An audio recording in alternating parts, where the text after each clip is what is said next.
Lionel, is that you? There, I think I got it.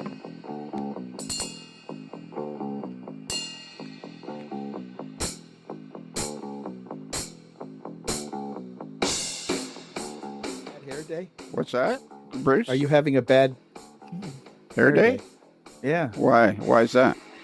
We have no video. Video. When do we ever have video when we're doing a podcast? Usually when we start and then when we end. Oh, okay. Well, it's like pre-show and post-show. Yeah, there's something wrong. My computer is like, we've been struggling along here for quite some time now. Yeah. Sometimes when I turn it on, I haven't gotten a new one yet because I don't feel like spending the money. Oh, there you go. But this one, so long as I turn it off all the time, like shut it down, it works pretty good. Well, there you go. But sometimes if I leave it on for a while, then I go and I've done some stuff, and then I go and I turn on, to do a podcast, the camera doesn't work, or I go and do something else, this doesn't work. It's one of the, it's like that. But so long as if I shut it down, like pretty much every time I'm finished using it, it actually works pretty good. Wow. Well, there you go. Which is a huge savings of money, but I'd really like to get a new one. The biggest problem is figuring out, I used to just, when I would get a new one, I would go next door and say, hey, Bill, I got a new computer. Here's my old one. Transfer the stuff, will you? But he's not there anymore. Did he move or? No, he quit about 2, 3, 4 years ago. Wow. Well, technically he didn't pay his rent, but. Therefore he quit. Yeah, therefore he quit. he quit paying rent and therefore quit the business. Therefore all of a sudden he quit. Yeah. And now the lawyers are in there. No. Oh, yeah, that's right. There's lawyers in there that are parking directly in front of my office, which is a thorn in my side. The signs up, reserved for clients of Young Drivers of Canada only. All others will be towed. Yeah, but I park there actually, so it's not really for clients. It's really for whoever gets there first. Yeah, there you go. That could be the sign you put up. Yeah, whoever gets there first. That's right. But they always get there. But they always get there first. The lawyers next door park in your own place. Yeah. Well, technically, they're parking in their spot. It's just that it used to always be my spot. It's just that the secretary's parking in front of the. I was never comfortable parking directly in front of my office, but I preferred that as opposed to walking across the parking lot. It's such a high traffic area, you might get killed. Really. Actually, you know what there is now is at the other end of the complex, like in our part of the complex, there's one of these prime delivery places or people that deliver Amazon packages. Oh, right. Yes. Yeah. And there are people coming in and out of there so friggin' fast. Yeah. That, like dangerously fast. So, I don't know. If you rode on the main drag there, the complex, it's the game over. Yeah, but this is in the parking lot where people walk across. So then my son, not on the road. What? I'm telling a story. What do you want? Your sound is not up to par. Are you hooked to the computer still? Yeah. It's not that, dulcet tones. What do you think, Bruce?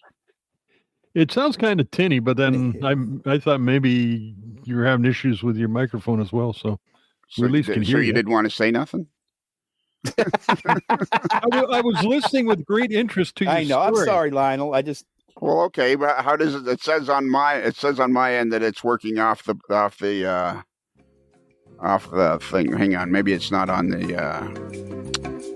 Maybe it's not on this part over here. I'll check over here. Let me check over here.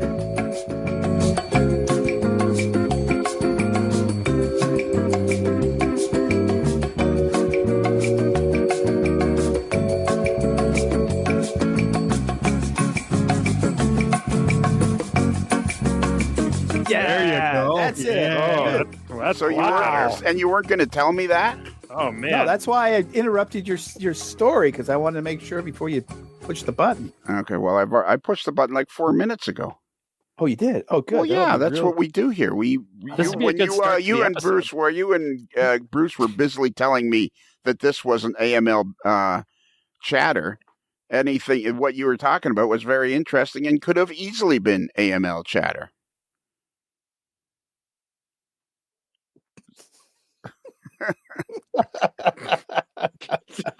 I Yes. love it. Dead silence. Yes. I'm having a day. Don't start with me, Kelly. Don't start. I But, won't. but at least we sounded good. Yes. Mhm. Yes. And it'll be interesting to see how the first 4 minutes sounded from my end because it was recording it. Yes. So it'll be interesting to see how my sound sounded. This will be like an experiment for all of you out there in AML Nation land on the free side and the paid Patreon side. We just conducted an experiment, and either the first 4 minutes my sound wasn't that good, or the first 4 minutes my sound was just like it always is. Right. Please let us know in the comments section on the Modeler's Life Fans of page. Yeah. And how did you like the part where I was yelling at Kelly? That was the best part. That's the best part. That part, it didn't matter what it sounded like there. That was good. Yeah. Yeah, exactly. You know, I give it 5 stars. I'm locking the studio door because Scott. the table master is in here. Scott's going to a fancy Arby's. And you know what? And you know what he's going to say? You know what the thing he'll say? He's, with his golly gosh thing. He's going, "Oh, I really missed it. I really wanted to be there." Well, you're not, Scott.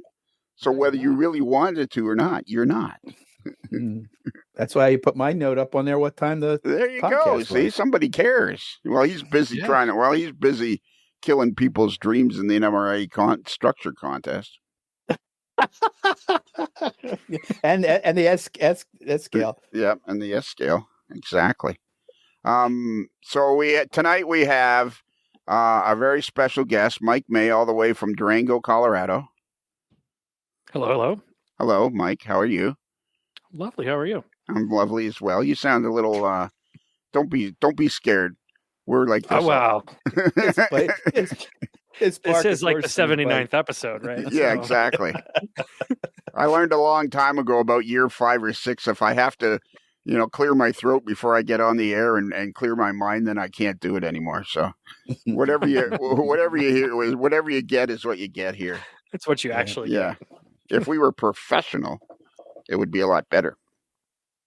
So Mike May is here. Bruce, the moderately agitated mail boy, and Kelly, the modeler, simply known as Kelly. Did you guys see today on the fans page? Tom Patterson posted a picture of the shirt he got. Yes. The maroon shirt. Yep. Yeah, and several people were saying they like that color and they like that shirt. I don't think we should change the goldenrod shirt. Do you? I like the goldenrod shirt, and I like the maroon one as well. Yeah, okay, I do. And do you like the other ones too that just say Modeler's Life established? I like any piece of AML apparel. There you go. Same here. Nice. But the goldenrod one is particular to my heart because it was the one I was wearing when I escaped death in a fire. So yeah, we should add a little something to that. Maybe a little flame or something in the corner. And I've worn out 2 t-shirts. It's got a little small hole in it, so whenever you get a goldenrod one, just punch a little hole in it on the right side. That's like I still have a Jets pullover that I've had. I don't keep much stuff from years gone by, but I still have a Jets pullover that I had when I was like 22. Wow. I've had the thing for like 45 years, and it's a little ratty for sure, but it's like a warm blanket. It's always there. There you go. So why are you here, Mike? That's a great question, Lionel. I get these text messages to say, "Could you do another episode?" And I say, "Sure, that sounds like fun." Yeah. Here we are. Yeah, there you go. And this one is about and it's always fun, so it's worthwhile. Yeah, and the best part is you listen to all the podcasts and some of them twice. Absolutely, some 3 times even. Yeah. And this one's about NorthBound Leather Limited. No, that's wrong. NorthBound Model Works. NorthBound Model Works. Hey, NorthBound Model Works. You know what the question, Bruce and Kelly, the question I would ask? What? When he's not running. What's that? How does he sound? No. When he's not running his NorthBound Model Works company, or he's not actually piloting 1-to-1 locomotives on the Durango and Silverton, or in Australia on the Puffing Billy Railroad, or any numerous other places. Does he ever run Rapido trains Your fast track to model railroading fun. Rapido trains, your fast track to model railroading fun. On his own personal layout. A very good question. Are you going to ask that question? Yeah. Hey, Mike, do you ever run Rapido trains on your own personal Your layout? fast track to model railroading fun. Yeah, we got to figure out a way around that. It's like Pavlov's dog when I get going, Yeah, exactly. Right. You're a fast track to model railroading fun. Shut. We got past that. We know that now. Yeah, could be. Let him answer the question. Do Could you be run N. any of our sponsors train on your layout? Could be N, could be HO. The best fast track is Rapido. Oh boy. We have a sponsor now, Rapido Trains. Your fast track to model railroading fun. If it's N, if it's HO, the fast track is Rapido.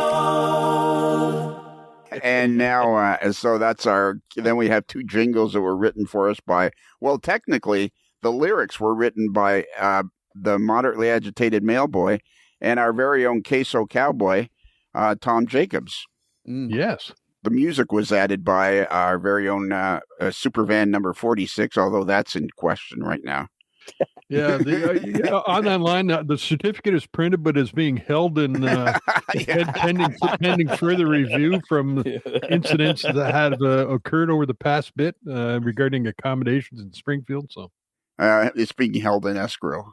That's great. yeah, that's just down the road from Crater, Pennsylvania. Yeah, exactly. Great. Oh yeah, Crater. I forgot Crater, about that. Pennsylvania. That's where our buddy Brad Williamson is from. Yeah. Yeah. So anyways, we now Rapido is our sponsor. I was going to jump in, but I didn't say train. I didn't say trains. That's it. Yes. See, I'm finding them. I got to work my way. I got to find a way around. Okay, you found the loophole. I Just found say a loophole, and you yeah. don't need to worry about the rest of it. Way to go. Yeah, That's why you're the evil overlord. Yeah, there you go. So, okay. And before we start to delve into NorthBound Model Works, because this is on the free channel, that's why we've already played our jingle twice. Before we delve in depth into NorthBound Model Works, which is owned and operated by our very own Mike May, is it okay if I say our very own?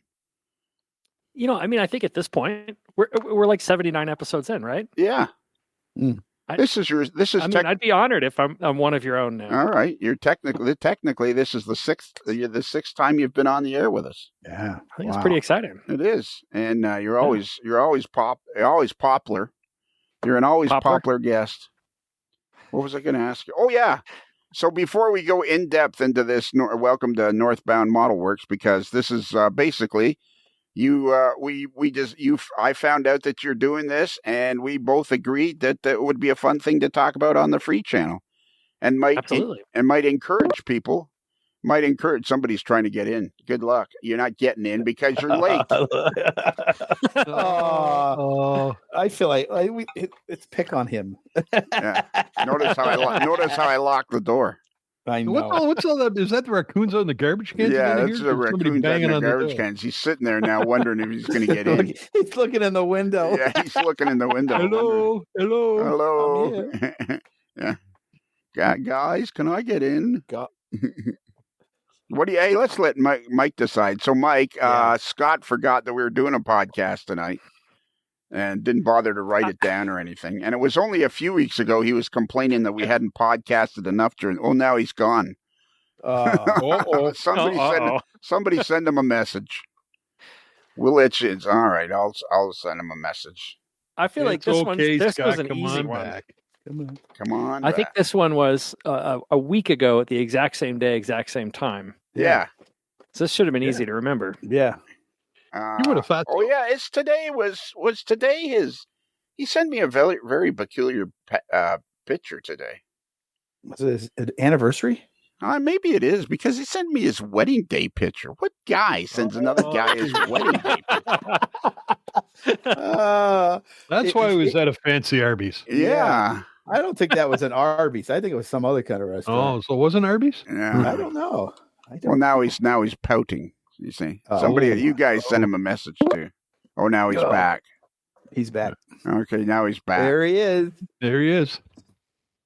Hello. Turn your camera off. Yeah, we're off. Attaboy. Try your microphone. Let's see if we can hear you. Hello. There you go. There we go. Boy. Was today your anniversary? Yeah. 31 years. 31. Happy- Holy moly. Happy anniversary. Happy anniversary. Let me give you a Thank little you. tip, buddy.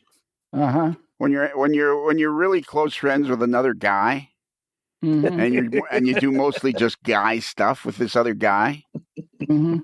don't send him anniversary pictures from the day you got married. He's probably not that interested. Yeah, well, no, you know why Scott sent it? He had I was proof, just proof that wanting he you was to- married. Proof that he was married. We're Yeah. always asking for pictures. I couldn't figure out how to just pluck me out of it. I was wanting you to see how good looking I still am. Yeah. Oh. Well, Still wow. am. Yeah. I sure hope I've when held you're. up, I've held up very well. You have not. Jeez. Mm. Hey, Yeah, hey, you need to Scott, look. It does. That looks like another. It looks like Alex Trebek in the wedding photo. Yeah. hey, I'll Scott. take wedding anniversaries for 300, Alex. Actually, you know who it looks like, Bruce? NASCAR champion Terry Labonte. Oh, there you go. Yeah. Yeah. There you go. Was that before Is that the good crash? or bad? Was that before That's the crash? good. Yeah, that was before the Before he had a big crash. knot on the side of his head. We got to get Paula. Oh, we got to boy. get Paula on here. She must have Oh thought- yeah, she would be. You would have a blast with her. Yeah, I bet she was thrilled. Is she around? I bet she was. I bet she was thrilled tonight when you said, "Can we go now?" Because I want to be on a podcast. Okay. Well, we may not be married 31 more years. Yeah, no kidding. Is she going to talk to the lawyers? Has she? Yeah. Yeah. Did you Yeah, drop her she's off at the like- lawyer's office? Yeah, really. She's Oh, like, boy. okay. Yeah, I hope Do you we didn't. even I hope you know? didn't tell her that because that just is going to land me in hot water. No. Yeah. She said, who is that keeps texting you? I didn't text you. And I said, Lionel. And she said, what does he want? And I said, I think we're wanting to do a podcast tonight. Really? Was this, And I was this said, during yeah. your was this Okay, during well, your let's meal? go. Was this during your meal? Yeah. When Oh. was I texting you? I wasn't. I No, don't you were- know that you were texting The me. general it was, text. Yeah, it was general a general text. Yeah. Yeah. So why did you say it was Lionel that was texting you? Because you were the ringleader. I didn't want to get everybody else in hot water. Yeah. Attaboy. Thank Yeah. you. Very considerate. Thank Yeah. you for not throwing us under the bus. There you go. If it wasn't for Lionel, we wouldn't be here. This is true. That's true. Yeah. And my life would be a lot simpler. It probably would be. I was going to ask you, Lionel, why do you do a podcast anyway? I think we're now at the stage of it's just an easy way to irritate myself. Yeah, you like self punishment. Yeah, self punishment. Oh boy. Yeah. Okay, And so I have boy. I have a question for Scott. Okay. Scott, All right. Scott in the text chain here said, "What time I'm out, my wife eating a fancy dinner." So, what was said fancy dinner? Oh, it was. I had a steak, and she had some kind of Hawaiian chicken. And Would have like a little lay on it and a hula skirt. Oh yeah, yeah.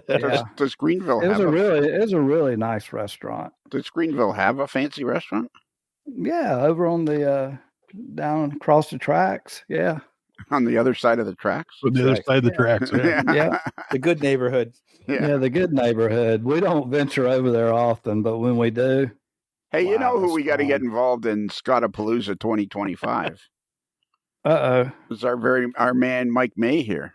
Ooh. yeah, Because I think he would enjoy it. well, no, but we'd like to rent a couple of the coaches or at least one coach on that train. Yeah. You know, that Yeah. would be a great idea, wouldn't it? Because I had thought about that being one of the excursions. Well, yeah, that's a no-brainer. Yeah, because Scott- it's and- not far from here. And Scott can audition for the Polar Express. Yeah, I I had could be the polar bear. That's right. So for those of you that have followed along on this whole Mike May extravaganza, the last podcast we did was on Patreon channel a few weeks ago, and it was all about talking about his trip to Australia and the Puffing Billy Railroad in Australia, and helping get his Polar Express There's now 2. Did you say there's 2 places in Australia doing the Polar Express? 4. That's right. There's 2 down there, and hopefully 2 more next year. Right. Yeah. Did you say there's 4? Somewhere in the background. Yeah, I know. 4. Yeah. That guy. Why is he here anyway? I don't know. Yeah, we wonder. So then we established that because I had called it you should have a polar bear there, and I called it the Polar Bear Express, and blah blah blah blah. But in between the time of his 4-part trilogy and the last episode that we talked, I found out that they sell from our buddy Marcus Neubacher, who's our man our boots on the ground in Durango. We found out from him that they sell plush stuffed polar bears in the souvenir shop of the Polar Express and the Durango and Silverton. So then I wasn't so far off the mark after all. Nope. It's true. So then since our last interview, I've been tossing and turning in bed every night because I was right on the cusp of having a great idea. And then all of a sudden, about 5 days ago, I had this great idea. And now hear me out on this, because Bruce and Kelly and the Table Master will back me up on this, that White River Productions, the folks that produce RMC and Narrow Gauge Gazette and numerous other Model Railroad News, Railfan and Railroad and Railfan. Well, that's where I was going, because we've been in in-depth discussions, and they really like the idea. I've been pitching to them that in January it could be Railfan and Railroad, and in February it could be Railroad and Railfan, and it could alternate back and forth. And they're really liking that idea because it's easy for people to, do the Freudian slip and put the Railroad, Railfan, Railroad. So I pitched this idea of doing it alternate months. So the reason I'm telling you that is because a lot of large corporations take note of my ideas. Hey, Lionel. Yes, Bruce. I just looked up. Was there a polar bear in Polar Express? And apparently there was, but it was never featured in the final film. There you go. There you go. It was a polar bear that could be seen watching the train pass by. There you go. Perfect. Yeah. So see, even they I'm cut him out about it now. Yeah. So now hear me out on this. I don't want you to poo-poo this idea right off the bat. This is the kind of thing you got to take to a board meeting. You got to take to Mr. Harper. You got to talk to your other equals in the company, the other VPs, and you guys got to massage this idea. So we've talked numerous times, like at the Marcus Neubacher's North Carolina Transportation Museum. If halfway through the thing they released a polar bear, it could really add some excitement to the whole show. So then we talked about you went to Australia because last year was the first year that they'd ever had the show, the Polar Express on the Puffing Billy Railroad, and then we discussed why couldn't you integrate the polar bear down there, because they don't really know the show, right? They've never been part of it in North America. They don't really know the show. This is something you could introduce this in a brand new audience. And then it hit me like a bolt of lightning. What's common to Australia, primarily to Australia, is crocodiles. Mm-hmm. A crocodile in a polar bear suit.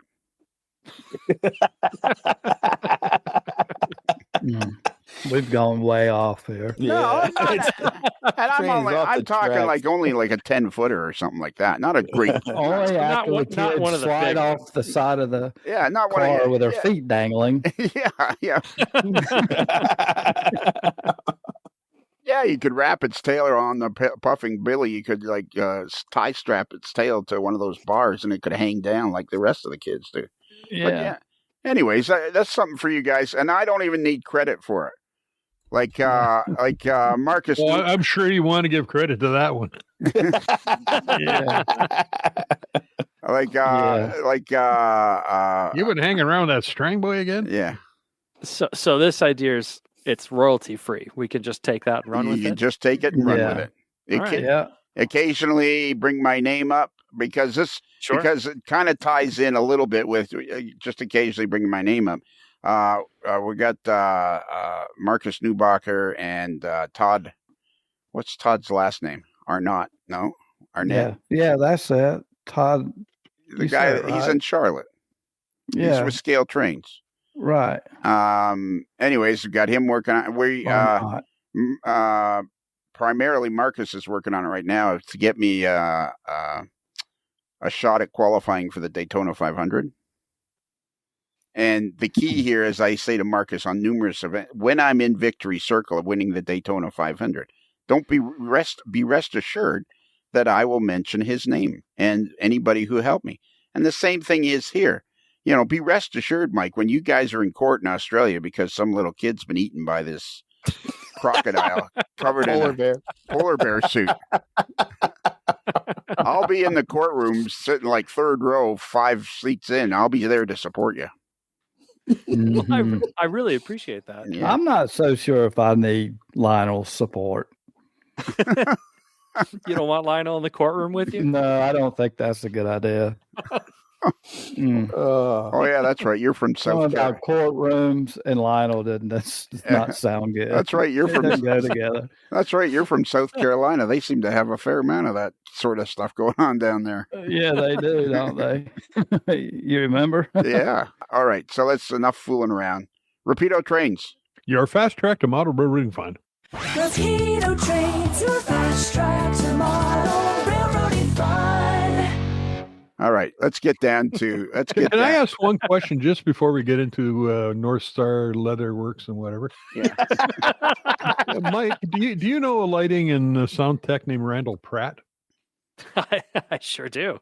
Because he's been posting currently. He's getting all set up to get the sets prepared for the Polar Express, and he's also a model railroader, and he recently toured with. He sure is, and I only laugh a little bit because I just got off of a plane to come back home right now to do this podcast, and I was with Randall yesterday in that lighting shop. And it's a very small world, isn't it? Yeah, it is. Yep. Wow. I think this was set up. You couldn't even remember the one who flew me back. This is too coincidental. Yeah, you couldn't even remember that we had a podcast. Yeah, that's right. Yeah, true. Yeah. All right. But Randall is our production electrician. Is he? Is he in the Northwest? Yeah, lives in Portland. Yeah. Wow, that's somebody we've wanted to have on the podcast before too. I think. And he's on the list. He just got off tour with Justin Hayward doing sound and lighting for him. That's exactly right. Who's Justin Hayward? Formerly of the Moody Blues. Oh, wow. That's no polar bears on that show, though. Yeah. No. Maybe that's what we should call this, the Moody Podcasters. No polar bears are harmed in the making of this podcast. Bernard Helen once says, so how do you determine what goes on the free channel, what's on the Patreon channel? I said, well, the free channel is a little more, not necessarily high. We've killed 29 minutes with this drivel. We had a good time doing it. Oh yeah, we always have a good time. We always have fun. It always is well worth the effort, for sure. Absolutely, there's no doubt about that. All right, let's get to this eastbound and down model works. I want to get the. You might get the Smokey and the Bandit. I want to get the artwork. I want to get the artwork for this because that'll be a cool sticker to send out. Yeah, boy. Yeah. With all the other stickers we send out. I'll send you the artwork now. I can even send you stickers. Can you send me stickers? Yeah, I've got stickers. How many do you have? How many do you want? I need about 200. Sure. Okay. You got it. Wow. I'll send you my address in Florida, and you just fire them off to Florida. And I address it to the South Studio. Is that right? Yeah, I'll send you the South Studio. Yeah, you just address the humble South Studio AML. AML. Florida. That's right. Yeah. They'll know where that goes. Oh yeah, absolutely. Not a problem. Perfect. What's your thought on goldenrod T-shirts, Mike? Oh, boy. Because I see there's a lot of yellow on your website, so I'm thinking you're kind of in favor. I mean, are we yellow or like Goldenrod. Well- Goldenrod's a much nicer color than yellow. Exactly. Wow, Right? there you go. Ex- So there, Michelle Kempema. Yeah. So there, Michelle Kempema. Oh, what did I just do to Michelle Kempema? Well, she No, doesn't. no, She no. doesn't like it. She doesn't like our goldenrod shirt, and it's No. like, She makes now fun of it. Michelle. yeah, I exactly. don't think there's anything wrong with that. There, No. exactly.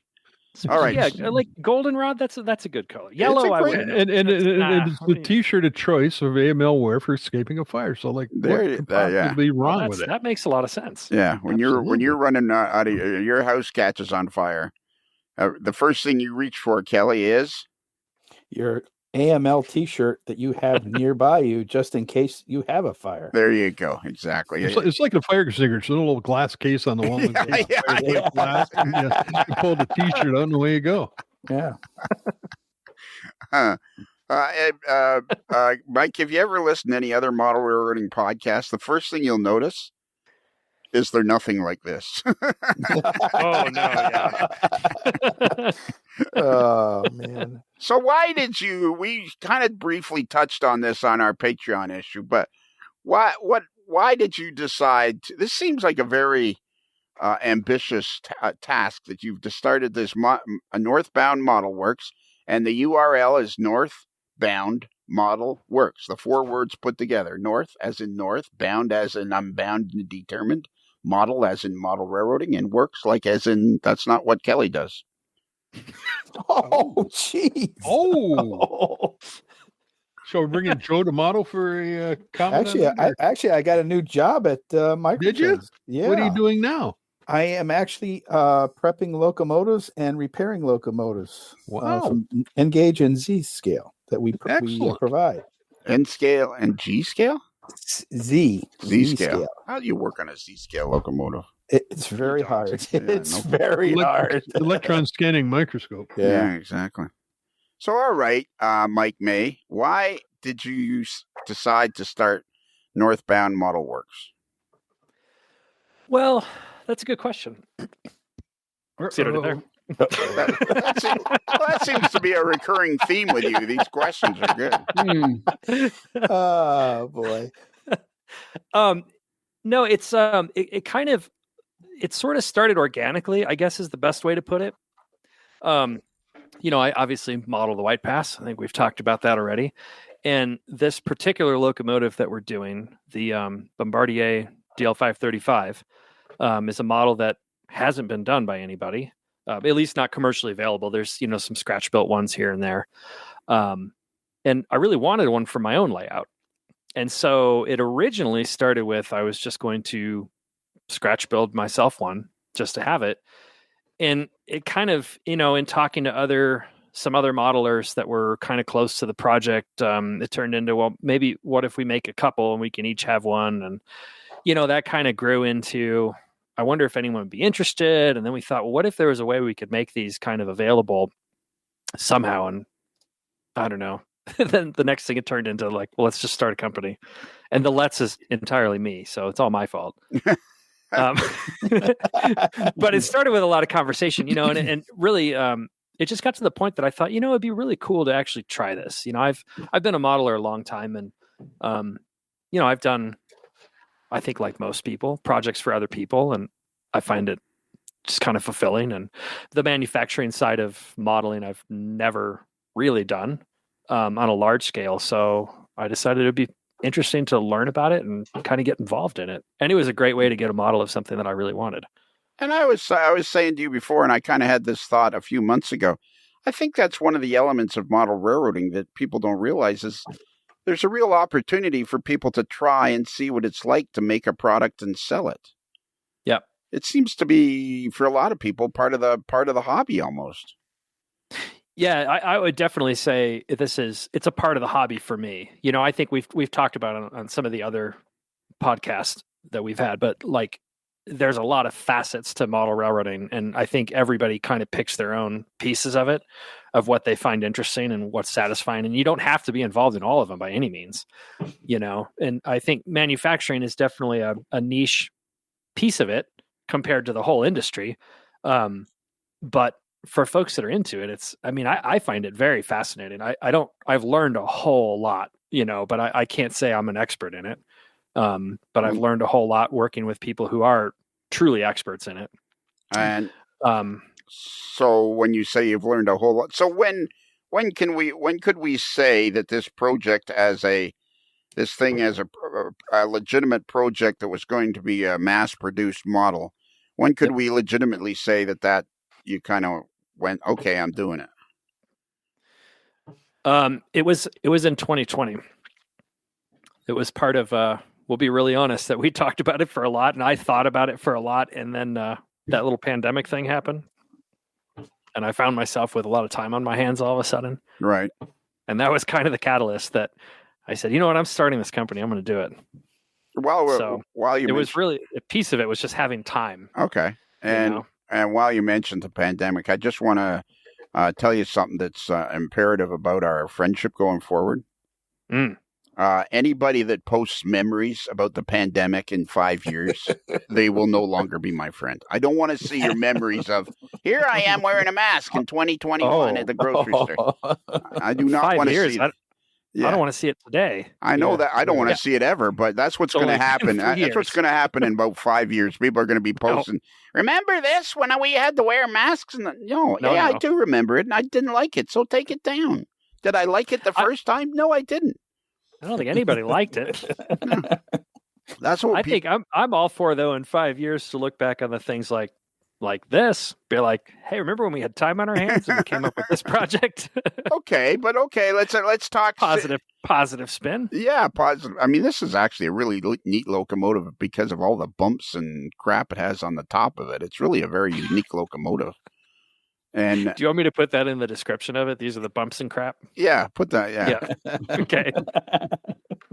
If you want to sell a bunch of them, don't put somewhere Lionel Strang says this is a great model. Then you're doomed. Perfect. Then you're doomed. Then you're doomed. Right. Yeah. So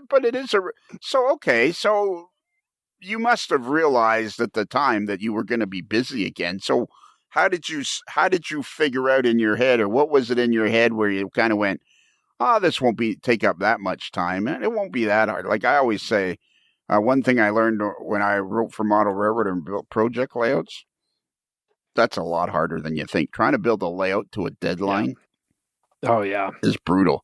So you must have had to have some serious conversations with yourself, like as in, whether even if this gets busy, I'm going to do it. Yeah, definitely. I think that, I didn't just dream it up in 2020. I thought about it for quite some time prior to that. So if anything, the having time was just a catalyst to really get it going and really saying, I'm going to dive into it. But I think for me in general, I think this goes with a lot of projects that I do, even just like modeling projects for myself, is it usually just takes something to say, okay, I'm doing this. And then, they all take a lot of time. So at some point, I feel like I knew what I was getting into. I don't feel like it's been a surprise necessarily. I mean, it's definitely one of the things I did from the get-go is I wasn't going to make any big announcements until I got the project far enough down the road, so I knew that I was going to have to fit this into life and work and everything else. So it was going to take longer than a commercial project probably would take most of the time. But I think a part of it though just goes back to it being an enjoyable facet of the hobby, right? So I found myself like there has been times that I've felt that it's a little bit of like a job getting this thing done. It's definitely been tons and tons of time, but it's been enjoyable. I find myself come home after work and say, I got to work on that project for a while. So, and there's a million facets of it too. It's, so many different pieces of putting it together that you could work on at any given moment. So it's definitely been enjoyable. So you said you had somebody do the CAD drawing for you. Yep. So other than doing a CAD drawing and realizing it's yellow and green, what all is there to do on this project? I mean, the research was huge. That was a huge part. I spent so much time, pouring through photographs and drawings that existed. I made 2 trips up to Alaska to measure the locomotive as it exists now. I made a trip out to Southern California to U.S. Gypsum, where 2 of them are. Yeah, research is massive. I mean, and then, everything that goes with even just setting up a company, building a website, setting everything up with the taxes, like blah, blah, blah, it just goes on and on and on. So like I find all that stuff kind of enjoyable because it's a little bit of what I do for a day job too. Well, sure, yeah. Run the company. So, there's been, there's countless things that don't have anything to do with the model itself. Right. So when you went to White Pass to measure it up, did you walk in and say, "Hi, I'm Mike May and I like trains. I'm American and I like trains." We have a member of our staff, and his name is Bernard. And what he does is he goes up to people and goes, "Hi, I'm Bernard and I'm Canadian and I like trains." And that's great. Yeah. We kind of give him a wide berth when he's doing that, but it's kind of right. So how did you get the White Pass to allow you, or are you kind of like and see if you can answer this as honestly as possible? Are you kind of like you have this super pass because you're a locomotive engineer on the Durango? You're a steam locomotive engineer on the Durango and Silverton. Can you kind of just walk up to anybody and go, "Yeah, I'm Mike May. I operate on the Durango and Silverton. I want to do X on your railroad." And people kind of go, and they kind of, that was kind of weird. That was kind of weird.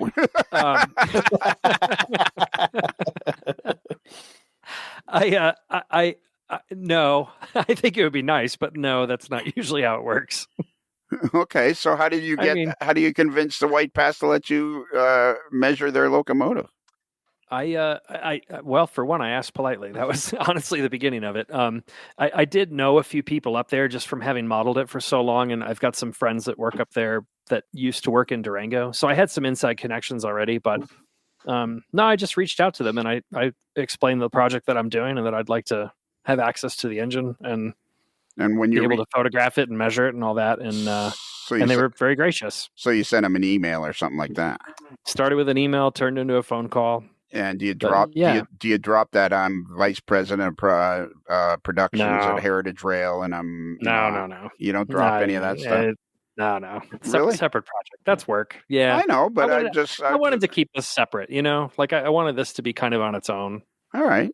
So and what about the guys at U.S. Gypsum? Did they let you climb all over their locomotive too? No, I didn't climb over those. Partially because those have had quite a bit of modification to them as well. So they're all the same engine originally. So I spent a lot more time on the White Pass engine. When I was at US Gypsum, I chased it around. I photographed it a lot, but I didn't get on and measure it or anything. And do you have like original drawings or from the manufacturer, from Bombardier, or could you get those? Or I was never able to find the absolute original drawings, which is very unfortunate. All right, and so maybe they're out there. Maybe somebody who's listening is the one with the N that can figure out where these drawings are. When was the last time? What year was the last one of these manufactured? So they were all built in 1981. They were. There's only 4 of them.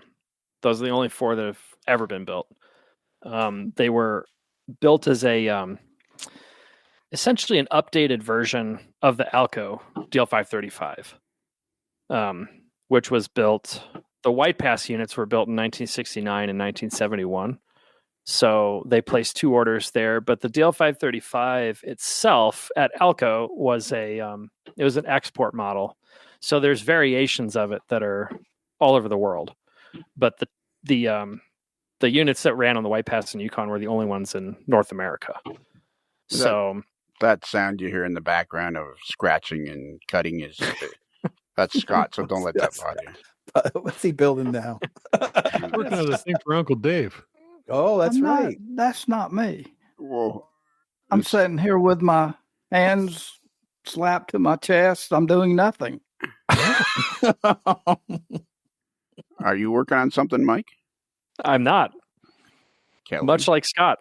Kelly? Nope, I'm not working on anything. Mailball. Not me. not me. It's Scott. It's Scott. It's always Scott. The things on my desk, I have a stapler, a flashlight, my HP 11C calculator, got in about 1986, replaced when it was stolen. I got my phone, some hard drive storage, an empty water glass, an AML mug with a busted handle full of pens and pencils, and some other crap. And Superfan Certificate 46. That's that there. That sound That's there. Scott. Oh, you know what it is? My son's dicking around upstairs doing something and it's picking it up. Oh, we have to apologize, Scott. Yeah, it's still Scott. But I may start doing something now. Yeah, There you go. And then now that you know you won't get blamed completely. Yeah, for I it. mean, it's like, if you're going to blame me, why not go ahead and okay. do So it? I'm surprised the mic's picking that up, but apparently it was. yeah, But I was so interested in what Mike was saying. I got a question for you, Mike. This is part of the conversation, and I'm not exactly sure if you've thought of this or not, but it's something that would keep me from manufacturing stuff because of my relatively short time. What do you? It's not a fuse. Attention span. No, it's not my attention span. If I'm interested, I'm in attention. I stay attention, but I stay interested. But people nitpicking. Today's world, I would last like 5 minutes with the first people that come along. The pinstripe is actually 1 1/4 inch, not 1 1/8 of an inch thick. It's like, have you thought of dealing with that sort of problem? Yeah, I'm just crossing my fingers that everyone's going to be real nice out there. No, don't count. But it won't be the case. It's that 1%. There's always a 1%. Yeah. I'm used to that from the day job too. Are you? Oh yeah. They really There's should always have somebody that polar wants to bears know why there's on not a polar bear. Yeah, Yeah. there you go. Exactly. So You're selling them in the gift shop, so why isn't there one on the train? Hey, you know what you can do, Mike? Just go to a store somewhere, get one of those big giant size stuffed polar bears, and strap it to the pilot of your locomotive, and then you're good to go. there you go. There you go. But I'm interested in that. I think I'm interested because you say here that, and I also look at this, it says now accepting reservations for spring of 2024, which at the airing of this is either the end of October or the beginning of November. And if it's the beginning of November, I'm in Florida riding around in my golf cart, so don't bother me, Kelly. So I'm interested. So how do you know that what's making you think you can deliver this by the spring of 2024? Yeah, that's a good question. Like it took a lot of time to really think about the schedule over the last couple of years of working on it, and a deadline that I gave myself, because it really there was no reason to announce it because the company's not really around or anything. So I was what I waited for was to have an actual tooled part. Like I wanted the project to get far enough along that something had been tooled and injection molded, because my thought is, and this is not a knock on 3D printing. I do a lot of 3D printing myself, but for this model, I think the big thing about it is that we're actually tooling it. It's all injection molded styrene. It's the real deal. It's all like, the entire chassis, a brand new tooling, everything's built for the model.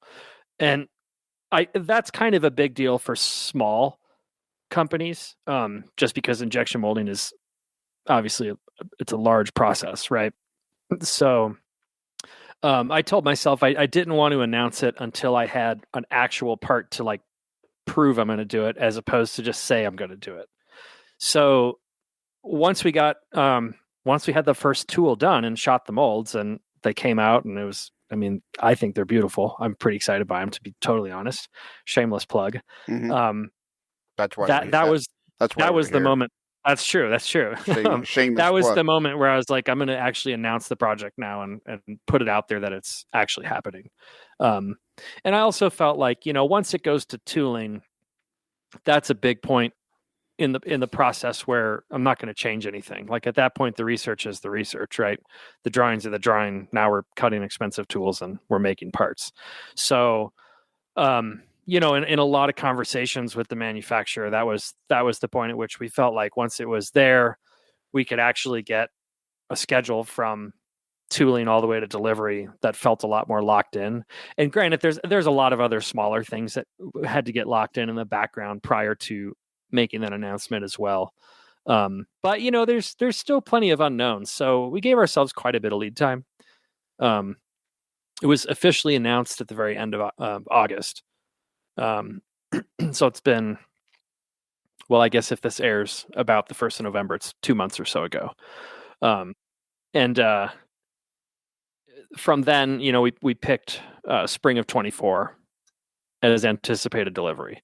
So that really felt like we could probably actually hit the very beginning of the year, but we're giving ourselves a little bit more leeway just in case. It's a first project, so who knows what happens. And it's a side project for me, to be totally fair. So that's the other piece of the puzzle. But I feel very confident now that, we've got all the parts sourced. We're cutting tools. We're actually making parts now.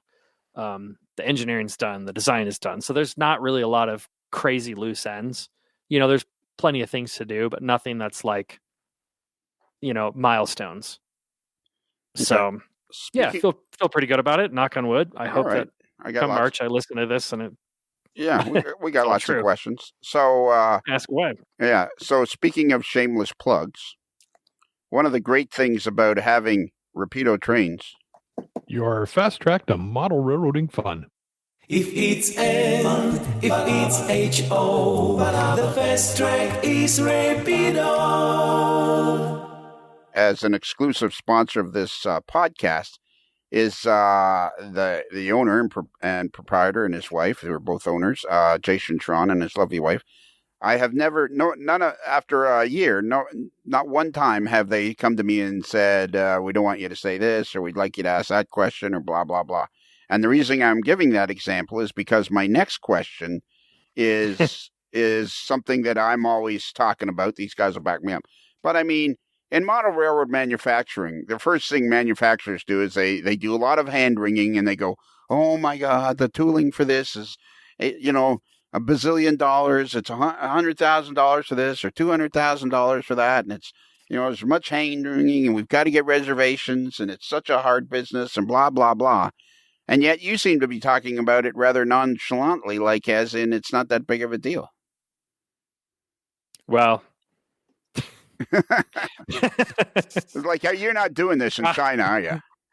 I'll say one of the things when I'm production managing at my day job in Polar Express, I get the comment often. People say, I don't know how you remain so calm under pressure. And I always say, I must appear calm because I don't feel calm. So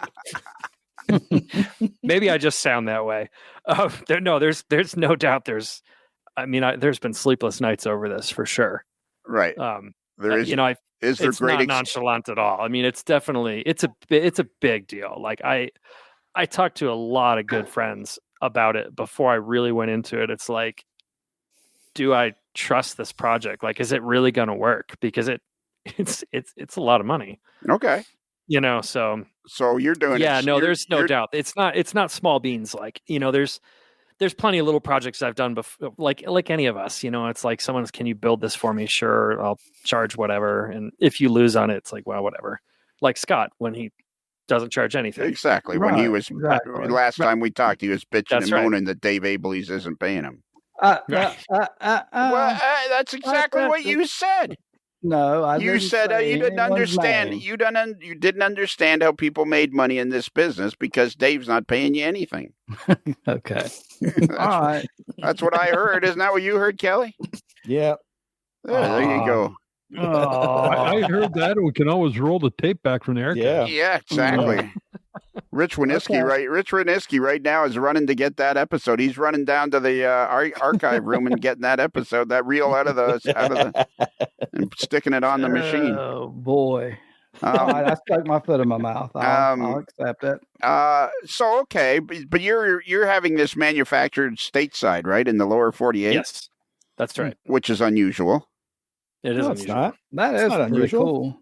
It's Microtrains does it. Well, yeah. Microtrains. So there's like 3 companies you can count on. Well, AccuRail. What about AccuRail? Certainly not the only one, but it's not. Yeah. I mean, a lot of things are done overseas. This is certainly not the only stateside manufacturing, but I think it's a nice feature of it for sure. Okay. And so how many will you know how to, and again, don't answer any question on the air that you don't want to answer because this isn't like, making your life miserable. It's supposed to be a fun thing to help promote. Absolutely. Yeah. Help promote the locomotive, which it's really cool. I mean, it's really, really cool. I think. Well, thank you. do you have a sense of? I mean, a lot of people will buy a locomotive or a model because it just looks cool. I mean, I can see you selling, if these are a really well done kit, I can see you selling a ton of these to people that aren't White Pass modelers. Yeah, and that's definitely the hope, because that was a big part of like talking about building this model and making it commercially available. Is like the straight up number of White Pass modelers. I don't know it, but it can't be big, right? I personally know of like 4, so it's definitely not a large number of the population, but a big part of why I felt good enough to say we're going to pull the trigger and do this is exactly what you're saying. If it's a cool enough engine, right? And like a big narrow gauge diesel, that's an uncommon model, so there's definitely some appeal there for sure. I have no idea how many of these are going to get painted for White Pass, or if people are going to paint them for whatever interesting fictional railroads too. Because is this the locomotive that the Durango and Silverton has now? It's not. It's very similar. Okay. So the Durango and Silverton has the Alco DL535s. Okay. And this one's the Bombardier. So it's based on the same design, but over 10 years, Bombardier changed a lot of things on it. How would Bombardier end up starting to manufacture this? So did they buy Alco, or they just bought the rights? That's right. Yeah, they acquired Alco. Yeah. The Alco DL535s were actually built by Montreal Locomotive Works when Montreal was a part of Alco. Right. So they're actually MLW locomotives. They're always called the Alcos, but they're really MLWs. Right. Bruce, you're kind of a historian when it comes. You're a historian when it comes to things Canadian, which we'll both agree that occasionally irritates the crap out of me. Occasionally. Did you book your room for Sunday night in Amherst as well? I booked a room for Sunday night because we're going to the Steaming Pile, that's my understanding. Yeah, that's right. So the Alco was an American company, right? Alco was an American company, and then Montreal Locomotive Works built Alco designs under license in Canada. And if you ever see them side by each, they're both great for throwing up huge clouds of cinders and black smoke and ash and stuff like that when they get going. But Montreal. And here's a little story. When they were years ago, the CBC ran a series called the Last Spike, which is about building a CPR. And in one of the scenes, they were out in Alberta somewhere, and they're supposed to be showing a steam train leaving the station, but they had an old Alco switcher on the front end. And the technical consultant, Omar Lavallee, who was the CP historian, was all worried about this. And the engineer took him aside and said, "Mr. Lavallee, don't worry. When I get this thing fired up, you will not know there's not a steam engine on the front." And sure enough, he got it loaded up. So this huge cloud of black smoke came shooting out of this MLW unit, and nobody knew. There you go. Okay, so it was originally built by Montreal Locomotive Works under the Bombardier name, and they built 2 of them. Yeah. Bombardier bought Montreal Locomotive Works. Yeah. Right. And they built 2 of them, 4 of them. Built 4 of them. Yeah, that to me is a no-brainer to go into manufacturing this puppy. So who's making the the chassis and all these, like, how, like, would you say this model is going to be would compare to some of the manufacturers of the day? Yeah, this is the part that really made me feel like I feel good about doing it. Is that I'm working with PBL, who's very well known for SN3 models and their manufacturing ability. So this is basically being built the same as any PBL model is manufactured. That's going to be we gotta follow along on that, because that seems very interesting to me. We got to follow it. We got to have you on several times in this process to follow along, because I'm interested to see what this is like. It's kind of like when we talked to our buddy Ron Kleiss or anybody else that has started a company over the last few years. I mean, to follow along on the adventure is kind of neat. And so, like, when you say you've seen parts cast, like, this is coming in kit form, right? Correct. Yep. but the chassis will be completely assembled. That's right. So the idea is the whole locomotive is a kit, but we're gonna have it when it comes in the box. The body is a kit, but the mechanism is going to be assembled and tested. Okay. So that the mechanical part is done.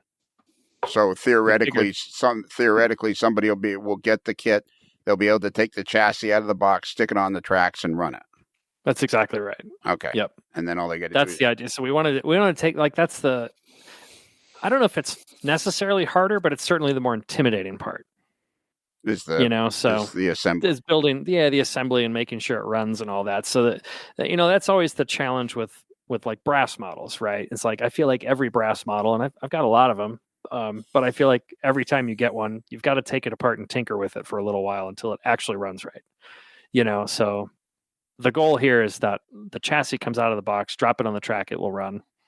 That part's finished. And then that makes, to me then as a modeler too, the idea is then the kit's just a body shell. I mean, it is a locomotive, which feels more intimidating as a project, but like it might as well be a freight car or any other just model, right? Sure. Yeah, I get that. There's no moving parts you have to deal with. It's just model building at that point. So can I ask some, I don't know, it seems like a silly or... Sure. Like these guys are, like, I guess what I'm stumbling across here is, what I've heard up till, and I'm just wondering, like, what is the process that PBL does? Do they have in-house people that, put the thing together or... No. Well, I guess I shouldn't say no. I don't know that. Maybe you should find out. But I should find out. But part of what works is because it's relatively limited run. We're not making, thousands of these. So how do you talking to some of the labor. You're talking. Okay. So so how will you figure out how many to make? I that's a question I haven't answered yet. Ideas in my head. Let me ask you a specific question. Yes, Kelly, don't you think this is the opportune time to ask this question? Yes, definitely. Yeah, this means it's a known question. Yes, it's a known question, and if you were after you've listened to all the podcasts and some of them twice, you'll understand why I'm asking this question. I might know it. I just don't know which one it is yet. Do you think you'll sell 100 of these? Oh boy. Yeah, definitely. Wow. Yes, I do. I definitely feel like, yeah.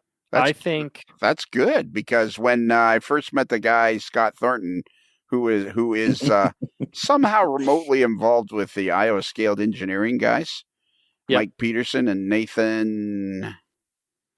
What's Nathan's last name? Is it Holmes? No. Somebody tell me what Nathan's last name is. All right, don't anybody tell me then. There's a Nathan Holmes who's a photographer. No.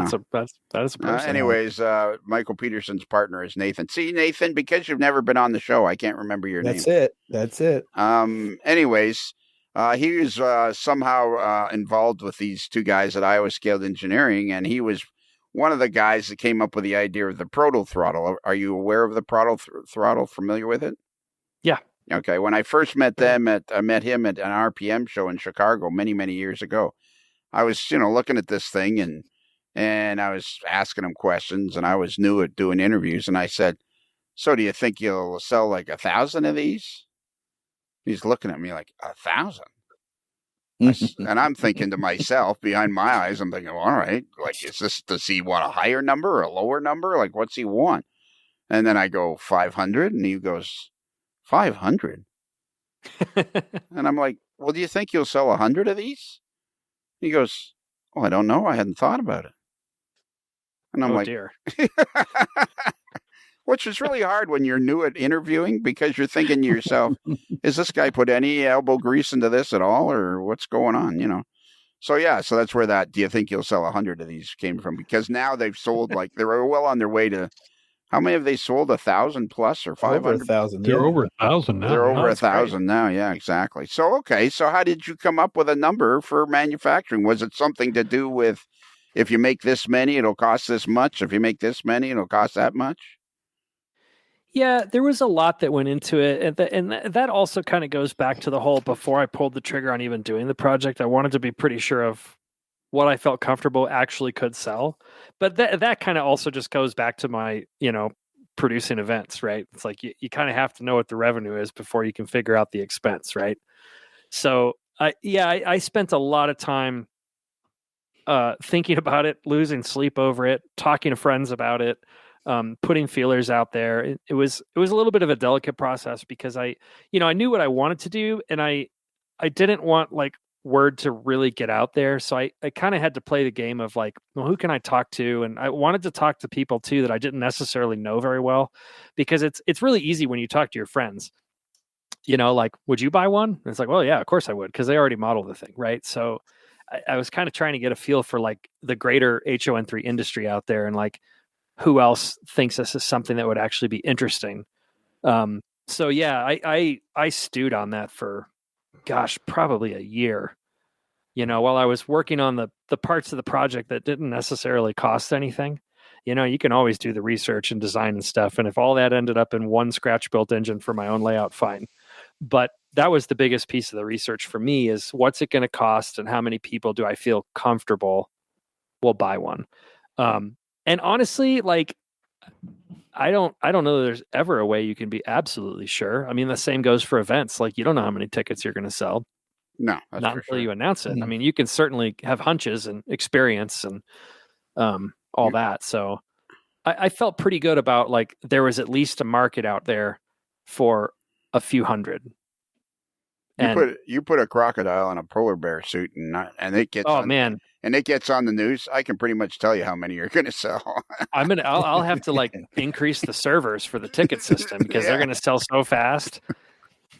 So okay, so it sounds like I'm not making fun. That's certainly not what I'm doing. No. But I mean, I'm fascinated by this. Obviously you're doing it for the love of the hobby. Again, I think that's what happens for a lot of people, is they're in the hobby and they see a need for something, or they'd like to, it's that's one of the great advantages. It's like I say with this podcast, I never would have started podcasting if it had not been for the hobby, but sure. I had a built-in audience. And, so I'm just, I'm curious as to, has there been a lot of, like, are you just kind of, you can afford to do it. If it doesn't work out, it's not going to be the end of the world. Or like, have you invested your mother's life savings into this? And well, it's somewhere in between. I think when I talk about, like, it's for the enjoyment of it and all that, like, that's true to a point, but that was like phase one. Once it gets to the point where it's like, we're going to start cutting a tool, then things get real. Now it's like, okay, now it's a gamble, right? Like, I have to sell these, because it's expensive. I wouldn't say that I'm like gambling, like, life savings or anything, but it's a ton of money that I don't want to lose. So it's definitely, I mean, it's an investment project for sure. There's definitely a risk involved there, but it's kind of up to that point of cutting the tool. And like the beginning part of it, like I was saying, like all the research and the design and whatever, that's not really costly.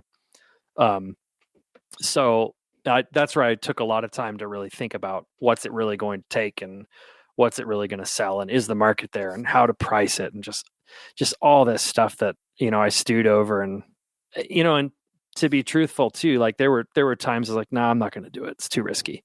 And then I'd think about it for another week, and it's like, no, this would work. And then it goes back the other way. And it was very cyclical for a while. And finally, what was the final thing that pushed you over the edge then? Do you remember? Like, what was it that you were finally just said, well, let's go ahead and do it, and you had to cut a check for X number of dollars, and once you cut that check, well, then you were off and going? I really don't know. Okay. I think it's like, I think it's a lot like so many other projects. It's in my life anyways, like it's calculated to a point, and then it's just kind of like, you know what, let's do it. We've stewed over it for long enough, and it feels good enough. Like, it's never going to be perfect. And I don't know what flipped it over the edge. It was just kind of like, okay, I can see him in a meeting with Mr. Harper and his sons and some of the other important management people at American Heritage Railways, and they go, so this thing with the crocodile and a polar bear suit, is this going to work? And he goes, I really don't know. Well, what do we got to lose? Yeah. Maybe it's some of the attitude I do actually get from my work. And so there is always a level, like in producing events too, like you just don't know. Yeah. Like you're never going to know, especially when it's new, and I think even they all get to a point where it's like the numbers all look good. Yeah. It should work. And I'm going to go on a hunch of I've done this a bunch of times before and it almost always works. Yeah. And you pass a certain point in the podcast where you think to yourself, well, if I delete it now, I've wasted an hour and 13 minutes of my life. So I might as well listen to the rest of the podcast. We'll just keep going here. Yeah, right. You don't know what's going to happen. Hey, Scott. Hey, Lionel. You understand the general principles of an audio podcast, eh? Yeah. Okay. So, like, if you have any questions, feel free to jump in. I have a question. What's the price going to be? The retail price? $349. Oh, that's not bad. How did you figure? Yeah, like that's where I'm a little confused. So this seems all very. It's all very like he's got the price down, and he's been like. Have you not had? So is this price based on his? Like, don't tell me if you don't want to, because for some reason or other, and Lauren explained it to me one day, that manufacturers don't want to talk about an exact number because somehow certain people will figure out what it costs you and blah, blah, blah, blah, blah. So you don't have to give us an exact number, but like you must have somewhere crunch some numbers and, have you got to sell this many to at least get most of your money back. Otherwise, you're going to be, every time it goes past you on the layout, you're going to go, there goes an $18,000 locomotive. Right. Yeah. Wow. There are numbers crunched all over the place on it. Like that kind of goes back to all that time stewing over it. Like I built so many different budgets and ways to figure it left and right and up and down, and just all the different variables, and like what's the range of this part could cost anywhere from here to here, and this could cost anywhere from here to here, and what if everything's on the high end, where does it break even, what if it's all on the low end, where does it break, so there was a whole lot of number crunching that went into it. It's definitely not a shot in the dark, and even on the price too, there's a whole lot of like, I spent a lot of time, I guess market research is what you call it. Just like, okay, it is a kit. It's unpainted. You have to put it together. Mm-hmm. What would you pay? Because on some, it's not ready to run, right? So will you be including decals in the thing? Yes. No? Yeah. The decals are all original art. So that's a ton of research. And that price point is DCC sound? There's no decoder, but it's got a circuit board with the 21-pin connector. All right, so it's DCC ready. It is DCC ready. That's right, and it'll come with a speaker, and it'll come with all the LEDs. So it's got all the electronics other than a decoder, so or keep alive if you want to put that in. Pop your own decoder, and then away you go. That's right. Yep. And so I think, which is a good question, and I think it might be a two-parter. So if you get ready to rate my question, guys. All right. Yeah. All right. I've got my big pencil and ciphering pad out. All right. Good. Would you consider yourself a creative person? Like I'm more of an art. It seems to me like you're more of an artsy person than you are anything else. Or artsy, creative, whatever adjective you'd use. Yeah. They always say left brain and right brain, and I never remember which is which. Yeah. But I think I fall somewhere in the middle.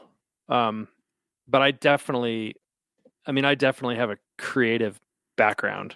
I mean, I went to school for theatrical design, so that's certainly, I went to art school, right? Certainly on the creative end of it. So then was it difficult doing the financial end of it? Was it a real, a head scratcher? Was it a real make you frown a lot? I mean, is that, I guess my question is, if you're a creative guy, which I think you are, I would say you're more creative than anything. But did that part become more difficult for you, the finance end of it? I think it was the part that took more learning, I guess. But I guess the thing is too is that's kind of what my day job is now.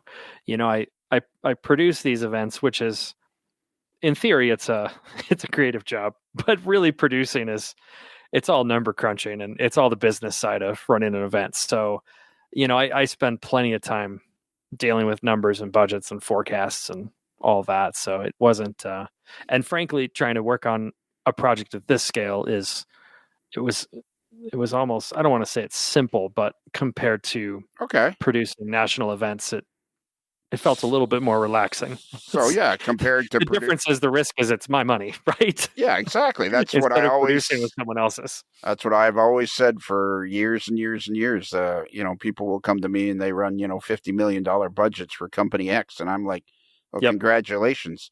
But if my company goes belly up, I lose my house and my car and everything else. So it's like, it's a whole different ball of wax, regardless of the amount of money.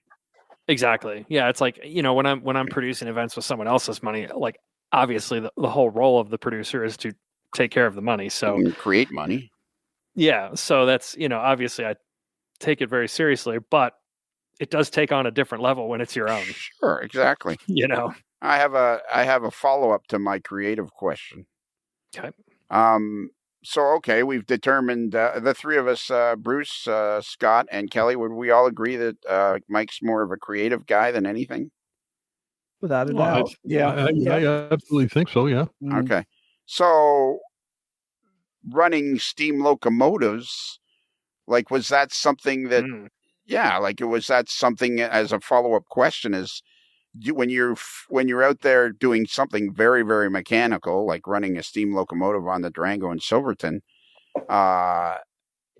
you seem like you're capable of being very creative and being very mechanical at the same time. Yeah, I would actually say, and I bet a lot of locomotive engineers, steam or not steam, but especially steam, would probably agree that running a steam locomotive is actually more of an art form than it is a mechanical job. Yep. Yeah. I,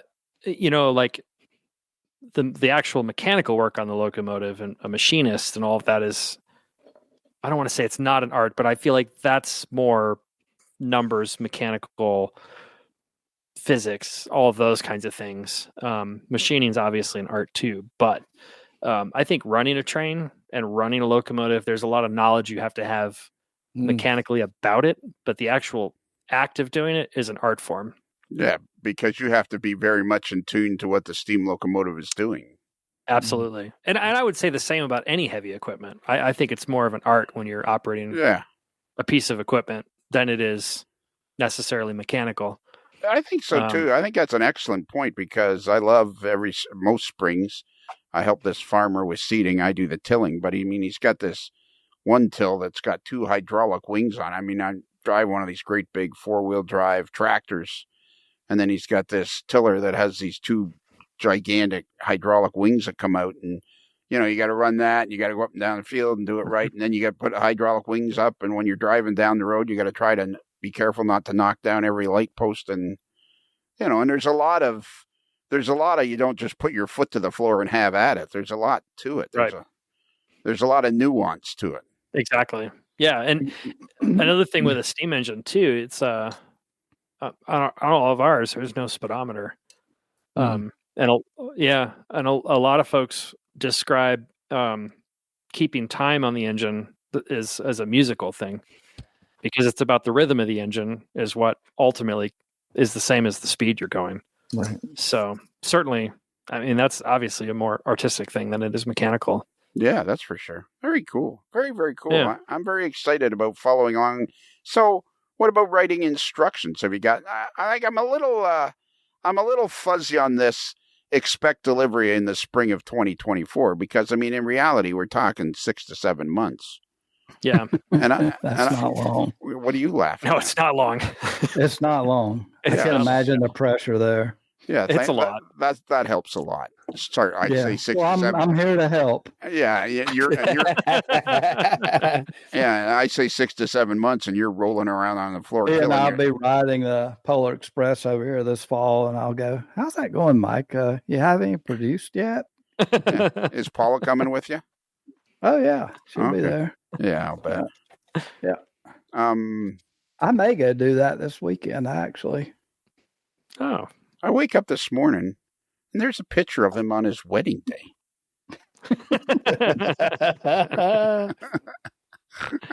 And he says, "Don't I look good?" And I'm thinking, I don't know.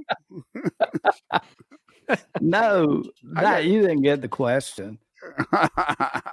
Oh, I got the question. I was just kind of going, why is he sending me a picture of his wedding day?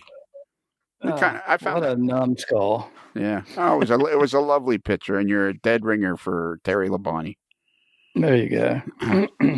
I was thinking maybe you would notice the bride more than you would me. Well, I did, but I didn't want it. It's your wife, so I want to be careful what I say. Well, a lot of people say, "Yeah, what a beautiful bride." She is a beautiful bride. Tell her I said that. I will. Yeah. Give her my favorite line. You know what, Paula?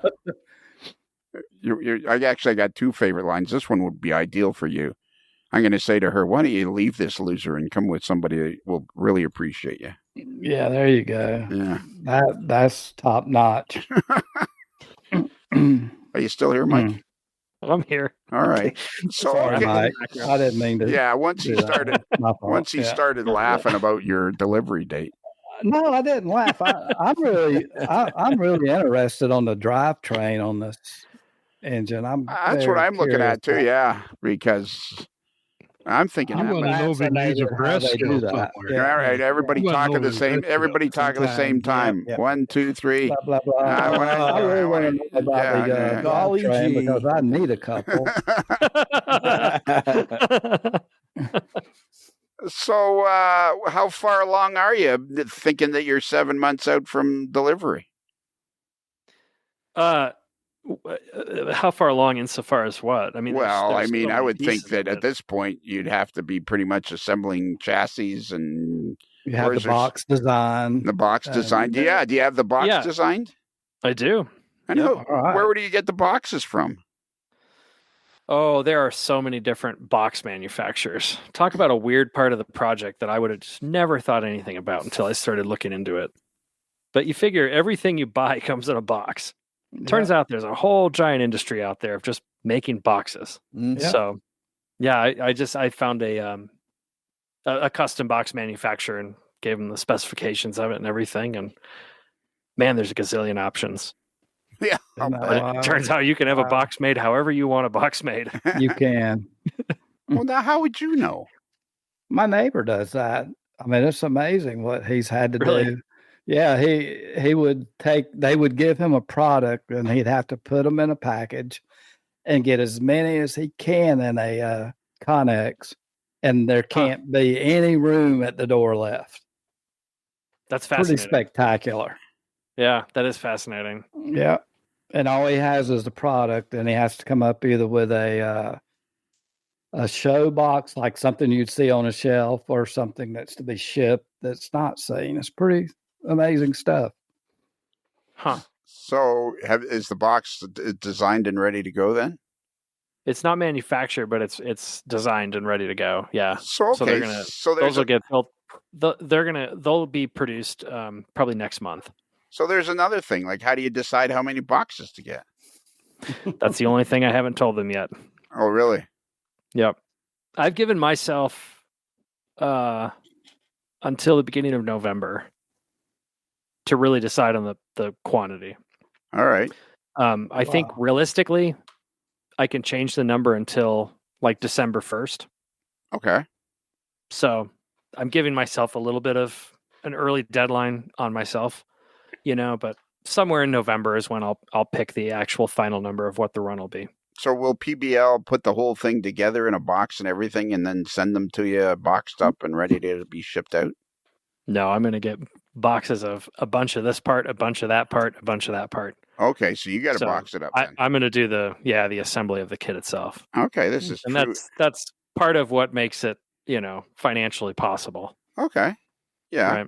And how many pieces do you think the kit has? Oh, gosh, that's a thing that I could figure out. Probably not off the top of my head. Are you sure you've even started this project? I mean, Yeah, because wouldn't you write an instruction and go Yeah. part 1, And part part 2? two. Yeah, part 3A and part 4A. writing could the go instructions is a AA. thing that Yeah, I'm a that's little right. bit- You could have part like 6AB AA. and yeah. I could have the part called Lionel. Yeah. The Yeah, part called Lionel goes with Bruce, and right. so on and so on. Well, never Scott's put the part Kelly in that's there. down on the Yeah, floor. don't put Yeah. Kelly in there. No, you don't want to do that. Yeah. Well, that's the extra parts. Yeah, leftovers. The leftovers. Yeah, Right. What Kelly's do the we do extra. with these? Yeah. This is going to be so much fun. We got to do this It again. is. And This is amazing, Can we actually. do I mean, can I've we- never really talked with anyone that's actually done anything like this. Can we do this like Yeah. again at around the middle of December? Sure. Okay. Now don't Yeah, you that'd be gotta don't be when I you gotta be I'm We right. can do it from my house, maybe. No, we're not. There you go. Yeah. Yeah. Well, then you set got- I mean, up I'll a be little somewhere out on southern the polar studio bear. here. Yeah, Yeah. and- but then Yeah. you'll have to go get other recording equipment or microphone equipment. Well, I'd pull out the old headset. And we know how that went the first time I went. I said, okay, go get this, and this. And you come back with that, and that. And it's like, Yeah. And then I had to carry that, and that back. yeah, Yeah. And it worked out all well. it did work out well. Don't you love how well you sound on the podcast now? I don't usually listen, but Well, you listen to all of them. every one of them. I know No, you do. that's great. Attaboy. Ah, boy. Yep. At least play the game, Scott. At least play the I game. do. I do listen to all He of the does listen to podcasts. them all. He does Yep. listen to them all. Every single one. Not as fast as Rich Winisky, but Rich is No. he's the whiz. Yeah, there's no one like the Wiz. There's nobody Is he, like a the whiz. speed, is he a speed listener?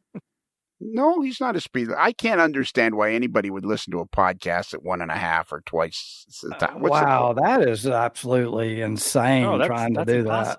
that. Plays Yeah. it faster and listens. Yeah, like then you're not No. getting the inflection of the actual. And we're so interesting, you'd miss out half the Yeah. good stuff. Yeah, You may understand me a little better, but Yeah, just speed it up when it gets to my part, yeah. and then You you'll know be what? okay. That's what I should do. Is just speed up your parts. Yeah, just go when you get to Scott. Just go one time or two times, and you'll be good. Yeah. Speed it up. You know what? Speed it up 3 times at Scott's part, and it's going to sound like this. What are you doing, Scott? Well, I'm just building stuff.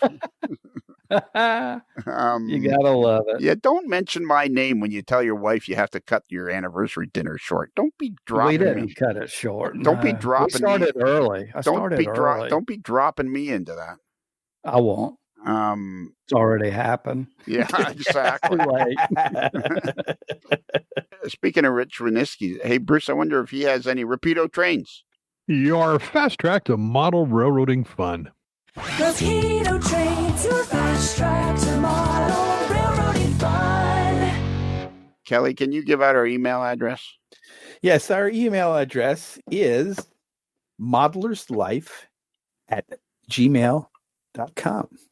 And if you use one L like Alaska, but don't use 2 L's like Kelly, That's not bad. they're a little different. That's actually Yeah, good. I like that. That was pretty good. Yeah. Or 1L like DL535.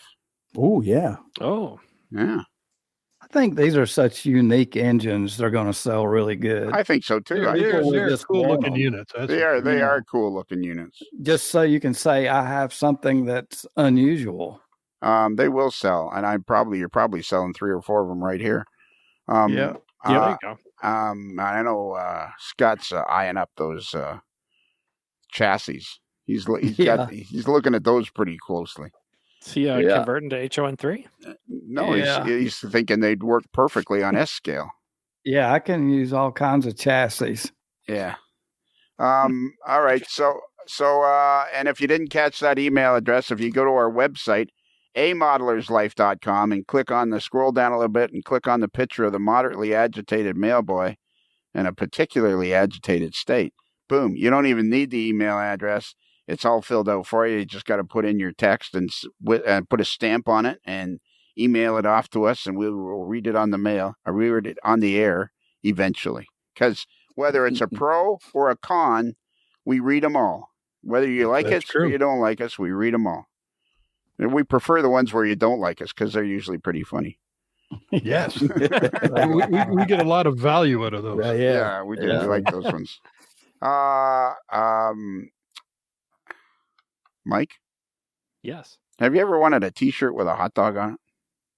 I've always wanted one of those. Well, if you go to Midwest Model Railroad, and they're in Independence, Missouri, right across the river from Kansas. See, what is it? Kansas City?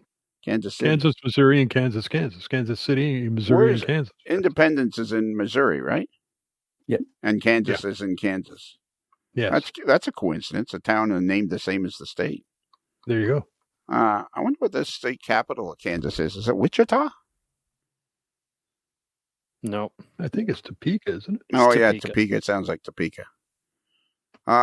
Anyways, if you go to Midwest Model Railroad and their URL is midwestmodelrr.com, and you scroll across their navigation bar to other, and on the drop-down menu comes AML Shop. And if you go in there, boom, you are in a wonderland of AML merchandise. Hats, hoodies, T-shirts, mugs. And in there, you'll find a T-shirt with a hot dog on it. You can't go wrong with a hot dog T-shirt. No, you cannot. No. And we got to get Stephen Atwell, the proprietor of Midwest Model Railroad, back on the podcast because there's something I want to yell at him about. So that'll be good. That's a cool horn that locomotive has on it. Is that going to be? Are some of the details going to be like brass details and things like that? No, they're all injection molded. Really? Wow. Yep. Well, so That's next even time, makes it more cool. That is Yeah, the only thing amazing. that's metal is the handrails are going to be all metal. okay. And But then, everything else is injection molded. wow. Yeah. Are you gonna write up really good instructions? You should check out Ron Kleise's instructions for Mind Mount models. He writes great instructions. Okay. Yes, top-notch instructions, yes. Top notch. I will check those out. Yeah, writing instructions is it's going to be kind of the last step because I have to build a couple of them There to you screw it up and then give it to someone else to say, hey, build it off these instructions and tell me what you don't understand. go. Yeah, there you go. So, You're gonna probably use like a dozen of them before you get any of them sold. oh, I'm sure. Yeah. There goes that locomotive on my layout. That's $22,000. Yeah, that's right. Until I sell them, they're going to be that. Oh, man. Look at it go. Oh yeah, and finally, Mike, I'm sure you belong to our Patreon channel because you're always listening to the podcast. Absolutely. And our Patreon. So if all of you folks who are listening today found any value in this podcast, if you go to click on the Patreon link and go there for just a few cents a day, you can have twice as much podcasting every week as you do with just the free channel. It's Monday and Wednesday, but the Patreon channel is much more homey, much more down home, much more just a bunch of people standing around having a good time. Although we have a lot of fun on the regular channel as well, the free channel. And before you know it, this podcast, your interview, when it comes out, will be downloaded like 2,000 or 3,000 times within a month. It's like, which apparently in podcasting land is pretty spectacular, apparently, from what I can understand. But I'm not much of a statistics guy, so I would be doing it anyways, even if nobody was listening. I think that's it. I think we're done, aren't we? Yeah, it looks that way. I guess the only thing to do now is get our Rapido trains. Your fast track to model railroading fun. Huh? If it's N, if it's HO, the fast track is Rapido. Out of the box and have some fun. Now, Exactly. now I sound like the dude, Ken Pat. Hey, speaking of that, have you got your order in for those sweet GE 44 tonners? Yep. Yeah, I know. Ooh. Man, they're gonna. You think they'll sell 100? Think they'll sell 100 of those? Yeah, they're gonna sell so many of those. Oh, no they are. kidding. The key to the success of your locomotive, Mike, is how easy it is to put together. I think that's absolutely true. Yeah. All right. And it's got to run nice. And it's got to run Yeah. well too. So are you ready? He's a little High stress. he's gun shy. Is this all new to him, this part? No, it's not new to him. We did it last time. Okay. So, Yeah, but I that's true. screwed it up last time. Yeah. Yeah. but He stood there like a deer in the headlights last time. No, he didn't screw up this one last time. yeah, he did.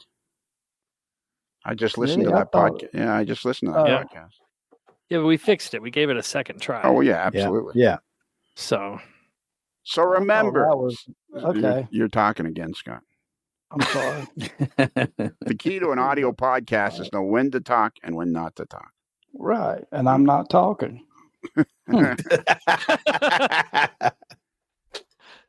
So Well, remember, now is it a good time now? yeah, good time now. There's something I got to do, so I'm doing it now. So remember, a Modeler's Life podcast is considered marginally adequate by 6 out of 10. Oh, I screwed it up again. Oh man. I'm not there yet. Oh, yeah, no. You gave him the big man. build up, some time to think about it by know. pretending to screw up and White Pass locomotive engineers, Yeah, that was Instruction writers. instruction riders, See, that would have been good. Polar Pass, bears. Polar bears. Well, I polar used bear, polar bears alligator last time. wranglers. Yeah. Oh, alligator wranglers would have been right. Yeah, or rodeo personnel. I'm going in a minute, so Rodeo clown. this is your last chance. So remember, on I closing gotta, arguments. Take 3. you know what? You guys talk amongst yourselves. I'll be back in a minute. This is fun. Yeah, now here's your chance to practice and think about Yeah. it, Mike. Okay. Yeah. There's no pressure. And there's no screwing up. The senior recording engineer's out of the studio, so you can get a few ideas and then have one that will knock her out of the ballpark right over the roof when you get back. Yeah. So Yeah, it's you're good to go, man. There's no pressure gonna on, have no to pressure at start all. making a list on the workbench every time I come up with something, just Well, in there case you I come go. back on the Just in podcast, case. you know. You can So- feel like a 3-ring binder full of them. So Mike, when's the order form go up on the website or the? Yeah. They're up right now. Ooh. And what is is it Facebook or a website? It's a website. It's northboundmodelworks.com. Good. Yep. Okay, there Did you you go. design that website or have someone do it? I did the website myself. Wow. Does it look all right? Yeah. Pretty cool. That was it. That was another one of those new adventures for me. There you go. That's amazing. No, but really and truly, Mike, when you decide to come out here, let me know. I will. Absolutely. I am going to really try to come out there for the when Polar Express is happening Well, that'd be cool. sometime in that season. So Yeah. So which Polar Express is Randall working on? Randall is working on. So there's the ones we produce and the ones we license. Yes. So he's working on all the ones that we produce. He's the Okay. So production he's looking at all of those for you. All right. Yep. So basically, 'cause- I'll be on tour with Randall for about 6 okay, weeks. cool. Because he's been Yep. posting on Facebook these miles and miles of cables and piles and piles man. of boxes and stuff, and I go, wow. Yeah, it's something like, it's going to be 3 semi trucks of lighting equipment Is that right? that we have. Yeah, I think it's 1,200 lighting fixtures or something like Who that. drives your semi trucks for you? A company called Clark Transfer. Oh, okay. So you don't Clark have is- your own; you just lease it out. No, we hire Clark. Clark is a really cool Yeah. company that all they do is move the entertainment industry. I got you. So they do concert tours, theater tours, symphony tours, that kind of stuff. But they're very specialized into entertainment. I always thought that'd be a fun job. I'd love to do that. Yeah, you could fly planes and do it. drive Well, truck. I drive trucks too. Oh man, Yeah. There's something not adding up here. You've had too many jobs. It's not that I've had too many jobs. I just do too many things. Oh, that's true. You don't have to have a job doing most of the stuff I do. You know what I was thinking the other day? This is totally off topic, but I was talking to somebody, and I thought, I don't know what I was talking. I was talking to somebody starting a business, blah blah blah blah, and I decided that I've been self-employed over 40 years. Every year there's 26 payrolls, so every 10 years there's 260 payrolls. So over 10 years I've had over 1,100 payrolls that I've had to get out. And in all those years and all those payrolls, I have not missed paying one of my employees one single solitary cent. Absolutely fantastic. Wow. That's great. And I thought, I oh haven't yeah, that's either. what I was talking. Somebody was talking about some of their boyfriend or their son's girlfriend was getting a job at a bar, and you got to watch those guys. They don't pay, and I'm like, don't pay. Who I doesn't? don't even get it. Yeah, Yeah, it's crazy. yeah. So and then we were talking, and I said, yeah, I've done it. I've had 1,100. I've never missed paying anybody one single solitary cent of what they're owed as an employee. Or had to beg for forgiveness. What? Never had to ask them, forgive me for not paying you this Oh week. yeah, no, I never had to do that. No. There was a few times. There was many times where I didn't get paid, but that was beside. Oh, yeah. Well, that's normal. Yeah, exactly. And then there was other times when I got paid plenty. There you go. So it all And worked you out. go, And those are the ones you like. Yeah, exactly. All right. So are we ready? So while you were gone, our guest has filled a 3-ring binder with 50 pages of possible endings, so he's all keen, ready to go again for his next chance here. It doesn't seem that for a guy that's supposed to be in charge of 50 odd Polar Express extravaganzas every Christmas, where families depend on him to get it right to make their Christmases special and not ruin their Christmas. For a guy that's in charge of that much stuff, he seems to be awfully tongue-tied. Sometimes the creative juices, you just run out by this time Yep. of night. you better believe Just it. kind of. And it's early for you over there. It's what is it now? It's almost 9 o'clock, so Yeah, and we're shooting on 11 over here. Are you ready now? we could give it a shot. So remember, a Modeler's Life podcast is considered marginally adequate by 6 out of 10 Australian rodeo clowns.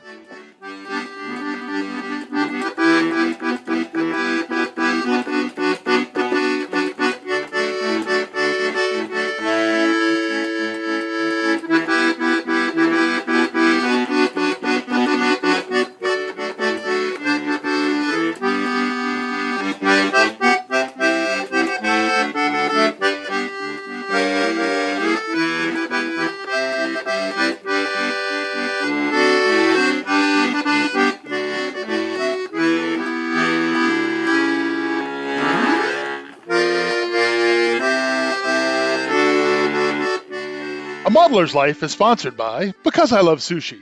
You could love any old sushi, but would it love you back? It's another Lincoln Homer.